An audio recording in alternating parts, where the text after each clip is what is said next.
Do what thou wilt shall be the whole of the law. What follows is a lecture that has grown from an essay I am working on to propose Benjamin Franklin be inducted into the Order of the Lion and the Eagle, though I have much work still to do on it. This lecture does not really cover his masonry or science or supposed probable possible involvement with the Hellfire Club. It is simply about his word, its declaration, and the practices that made him, in my opinion, a magician.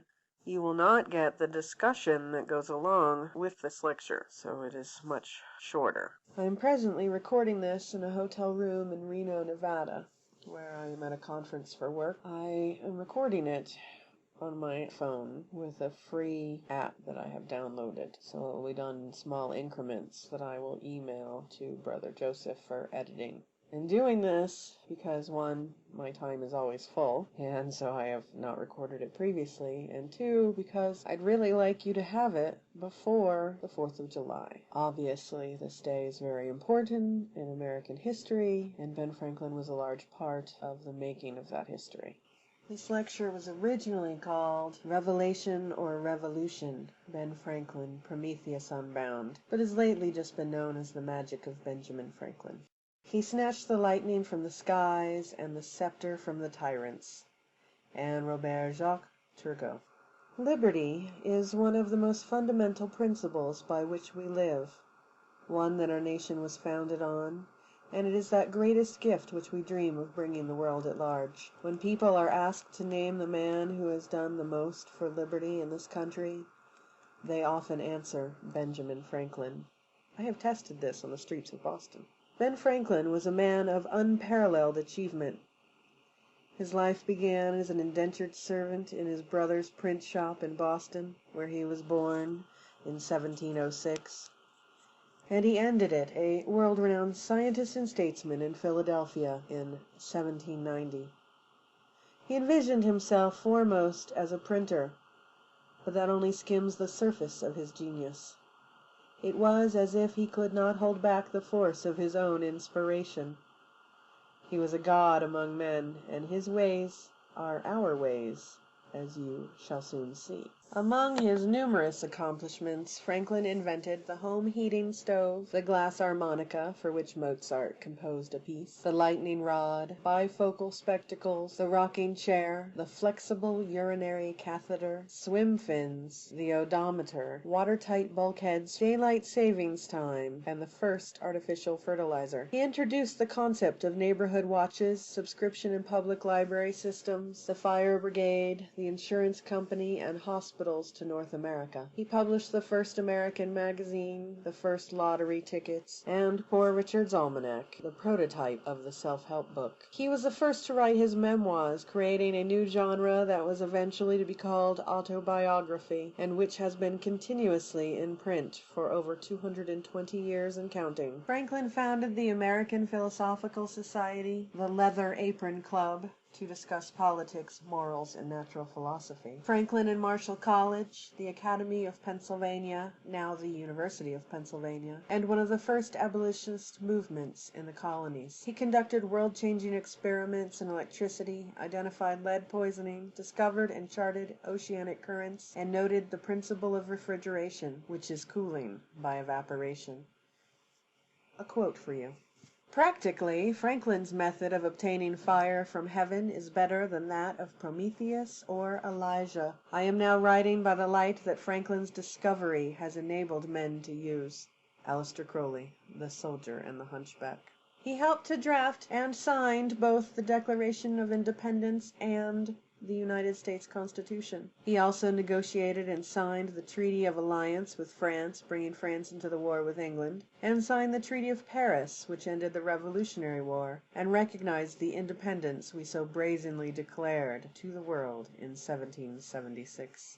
He was such an important figure to the Revolution that John Adams feared that history would show that, and I quote, "The essence of the whole would be that Dr. Franklin's electrical rod smote the earth and outsprung General Washington. Then Franklin electrified him with his rod, and thenceforward these two conducted all the policy, negotiation, legislatures, and war." Franklin was not born a revolutionary, however. He was a loyal subject of England most of his life, not deviating from such until England itself turned its back on the rights of the colonies, establishing itself as a tyranny. Even then he traveled to England to petition the court and the House of Commons, to argue against mismanagement and to call for repeal of its unfair policies, such as the Stamp Act. He returned from England thoughtful. At this point he had already devised a plan for the union of the colonies for their mutual defense and security, but had not yet left the crown behind. Though he had no formal schooling, he was a well-educated, self-taught man. He attended lectures and read voraciously, seeking always to learn. Except when he was in France, he lived by a very structured and moralistic method, though this code of conduct was of his own devising, his having left the church early in life, and damn the neighbors if they didn't like it. Franklin was above all else his own man. As does any magician, Franklin believed in the perfection of self, and he devised his way of life to enable this goal.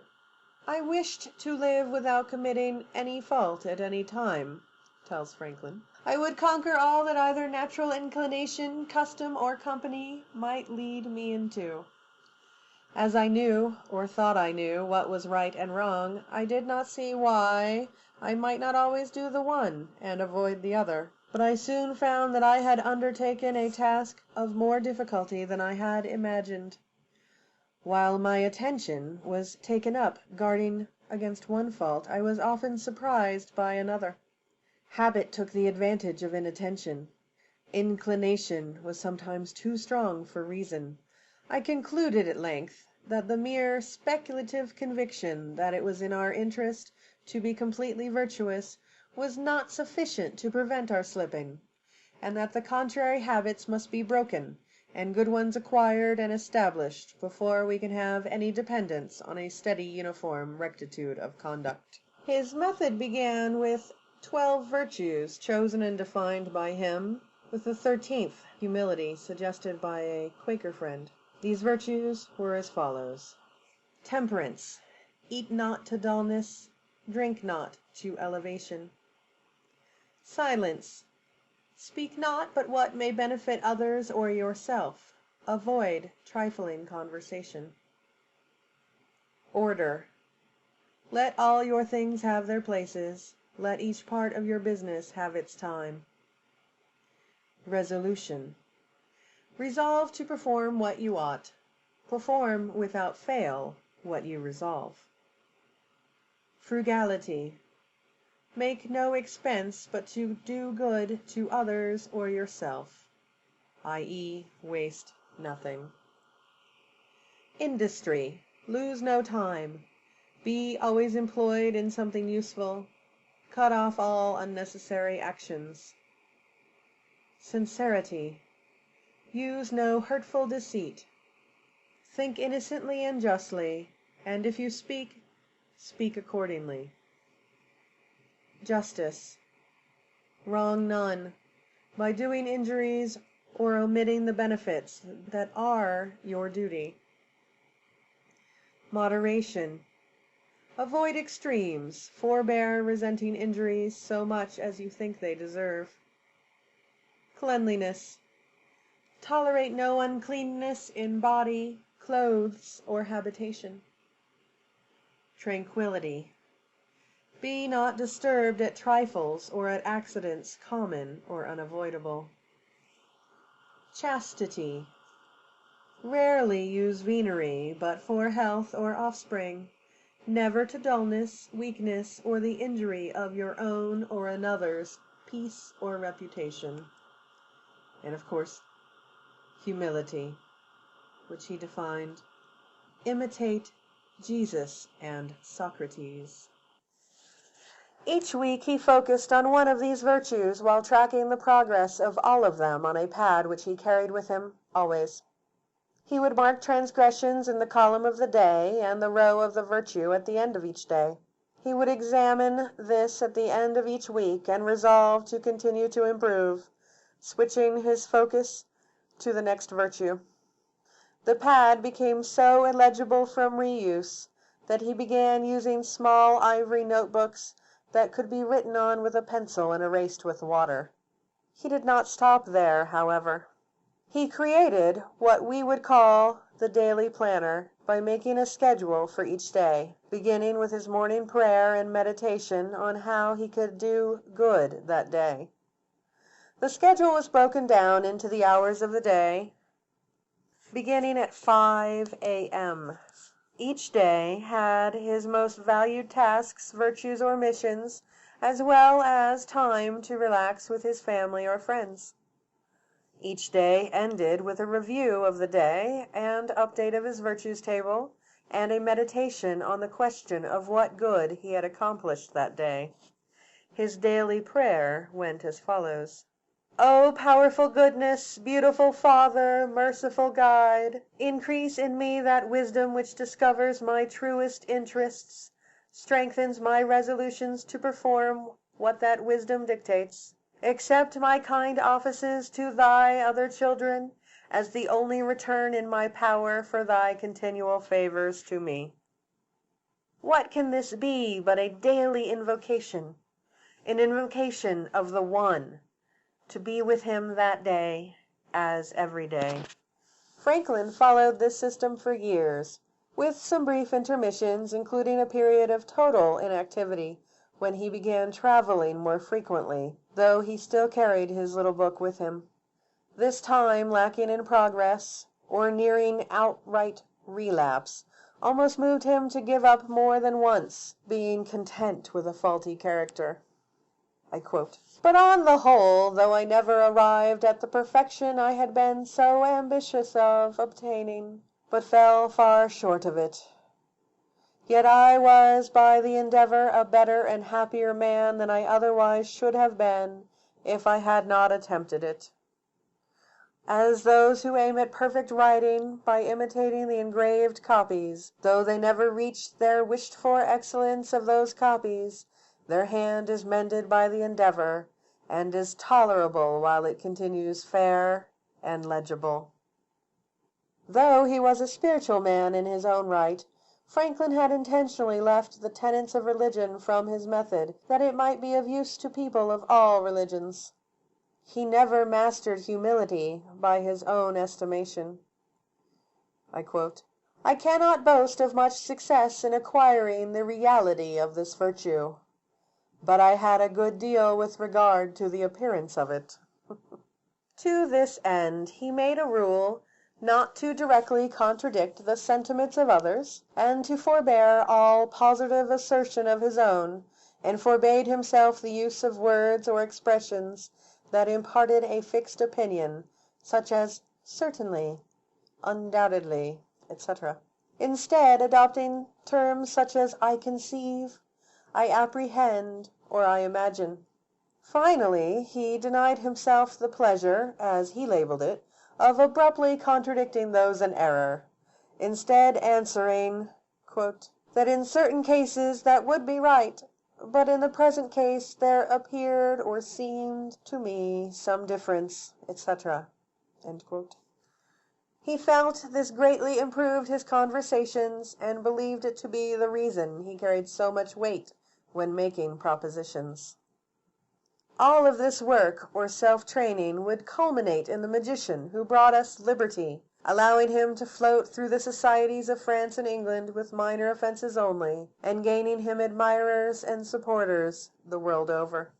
In the 1750s he went to England not to seek war or secession, but instead a union of American states allied with the British Empire in the form of a commonwealth. Many Englishmen, including his lordship, Sir Francis Dashwood, appealed to Parliament on behalf of Franklin and the colonies, but to no avail. On came the Stamp Act and the Boston Tea Party, thanks to the Lord of the Treasuries and King George's inability to see the American point of view.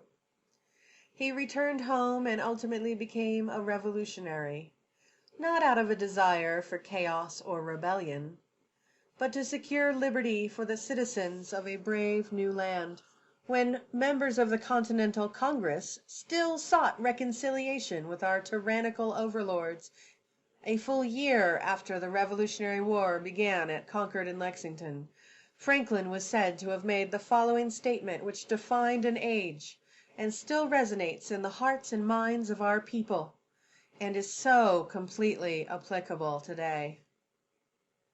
Those who would give up essential liberty to purchase a little temporary safety deserve neither liberty nor safety.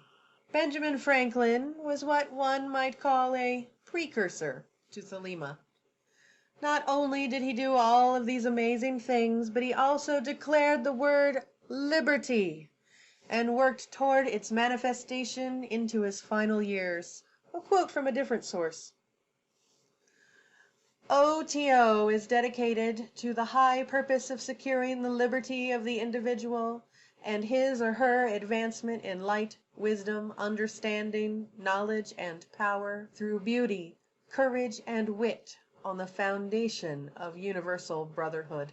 Franklin was what I think of as a magician, defining his own code of ethics and morals to live by, and tracking his successes and missteps in them, publishing Poor Richard's Almanac in an attempt to lift up the common man from his rough lot in life, developing the first daily planner to make the most effective use of his time, allowing him to follow his great work, and putting his life on the line multiple times in the pursuit of its fulfillment, having the courage of his convictions.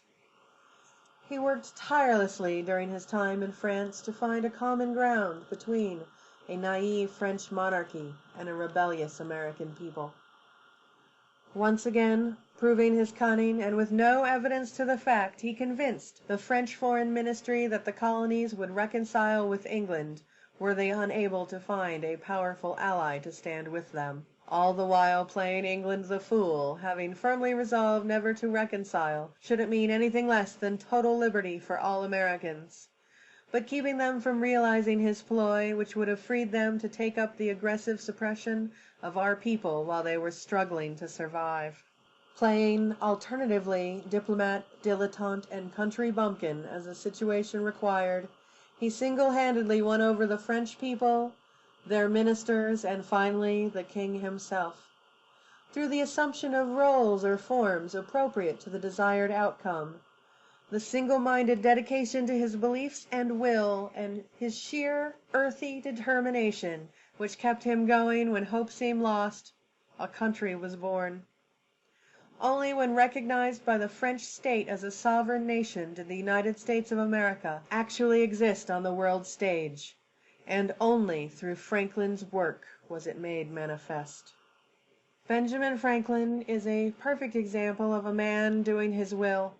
His legacy is truly the footprints of a God transmigrating through history, and it can even be said that liberty would not have come as quickly as it did to America or France or any nation that has embraced this ideal since our great experiment began, were it not for this one man who saw himself as nothing more than a simple printer. Love is the law, love under will.